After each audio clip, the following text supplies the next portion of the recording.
Something strange is happening on the front lines of the war, and Russian troops know it. Soldiers are falling, units are collapsing, and positions are being abandoned. But it isn't Ukrainian artillery, drones, or special forces causing this silent devastation. The real killer is something far more dangerous, far more unavoidable, and far more humiliating. It begins long before a single shot is fired. Russian soldiers arrive at the front already exhausted. Many are poorly trained, rushed through basic drills, and sent into combat zones with minimal preparation. Others don't even know why they're there. This confusion becomes deadly once reality sets in. Fear, stress, and uncertainty spread faster than any enemy attack. One of the biggest killers is logistics, or the lack of it. Food shortages are common. Soldiers report surviving on expired rations, moldy bread, or nothing at all.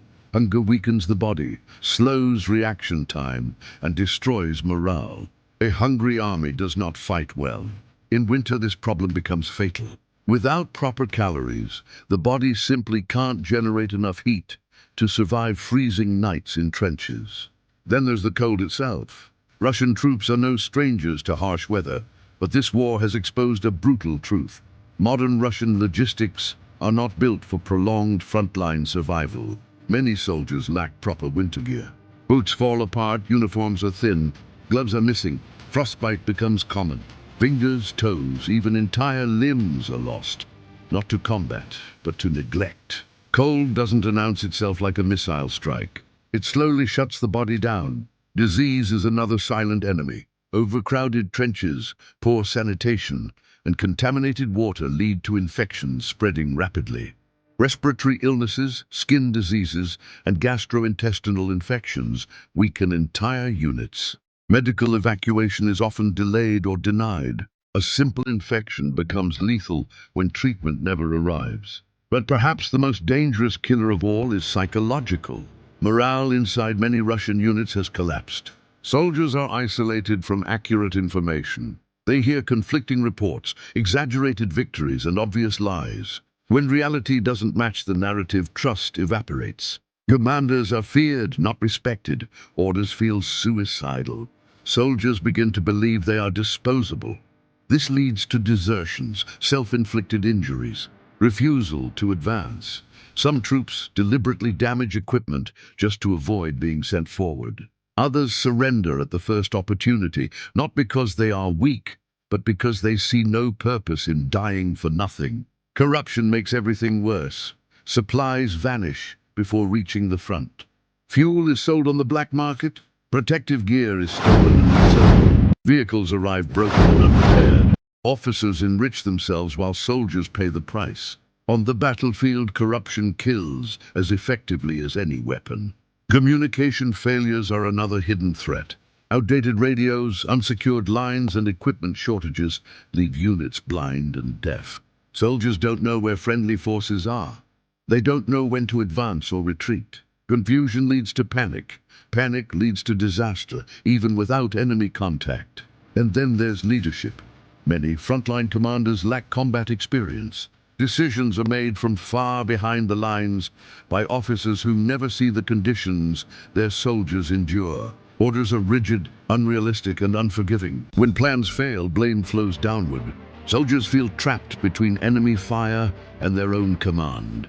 All of this creates a deadly environment where survival itself becomes the mission. In this war, Ukraine certainly fights hard and effectively, but a significant number of Russian losses are self-inflicted by a system collapsing under its own weight. Poor planning, poor leadership, poor logistics, poor morale. These are the real assassins stalking the trenches. Wars are not won by numbers alone. They are won by systems, morale, and purpose. And on that battlefield, Russia is fighting an enemy it cannot bomb, intimidate, or silence. Because the thing killing Russian troops on the front lines isn't Ukraine. It's the war machine they were sent into, unprepared, unsupported, and ultimately abandoned by it. The deeper you look into the Russian front lines, the clearer the pattern becomes. This isn't just a military struggle. It's a slow-motion collapse driven from the inside. And for the soldiers living it every day, the danger doesn't always come from across the trench. Another silent killer is exhaustion. Russian troops are often rotated poorly, if at all. Some units remain on the front for months without proper rest. Sleep becomes a luxury. Soldiers nap in freezing trenches, half awake, constantly expecting an attack. Chronic sleep deprivation destroys judgment. Reaction times slow. Simple tasks become dangerous. A tired soldier is more likely to make fatal mistakes, misfire a weapon, expose a position, or fail to notice an approaching threat. Alcohol makes this worse. Reports from the front repeatedly mention alcohol abuse among troops. Some drink to stay warm, others drink to cope. But alcohol dulls awareness, worsens discipline, and increases accidents. Friendly fire incidents rise, equipment is mishandled. Arguments turn violent. What starts as an escape becomes another hazard in an already lethal environment. Then there's the issue of ammunition and equipment quality. Not all weapons sent to the front are reliable. Old stockpiles, poorly maintained rifles, faulty optics and malfunctioning vehicles plague many units. Artillery shells misfire. Tanks break down before reaching combat zones. Repair crews are overwhelmed or non-existent. When equipment fails, soldiers lose confidence, not just in their gear, but in the entire system behind them. Confidence is everything in war, and once it's gone, fear takes over. Fear changes behavior. Soldiers dig deeper, move less, and avoid initiative. They wait for orders even when action is needed. This passivity is deadly in modern warfare, where speed and adaptability decide survival. When fear dominates, even well-armed units become ineffective. Another overlooked factor is isolation. Many Russian soldiers are cut off from regular contact with family. Communication is restricted, phones are confiscated or unusable. Letters don't arrive. For young conscripts especially, this isolation is crushing. Without reminders of home or reasons to survive, despair sets in. Psychologists know this well. Isolation accelerates mental breakdown under stress. And when mental health collapses, so does cohesion. Units fracture into small groups focused only on survival. Loyalty shifts from the mission to the trench. Soldiers protect their own circle and ignore everything else.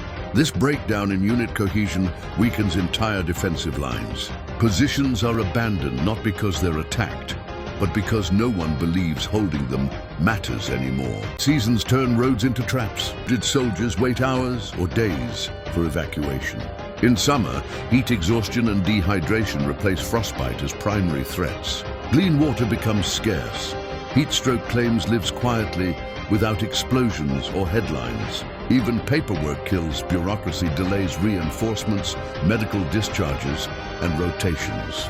Soldiers who should be sent home remain stuck. Wounded troops are declared fit and sent back to the front. Dead soldiers are sometimes listed as missing to avoid compensation payments. This knowledge spreads fast, and nothing destroys morale faster than realizing your life is just a line on a form. Meanwhile, propaganda keeps pushing a different reality. Soldiers hear about victories that never happened, about enemy collapses they never see.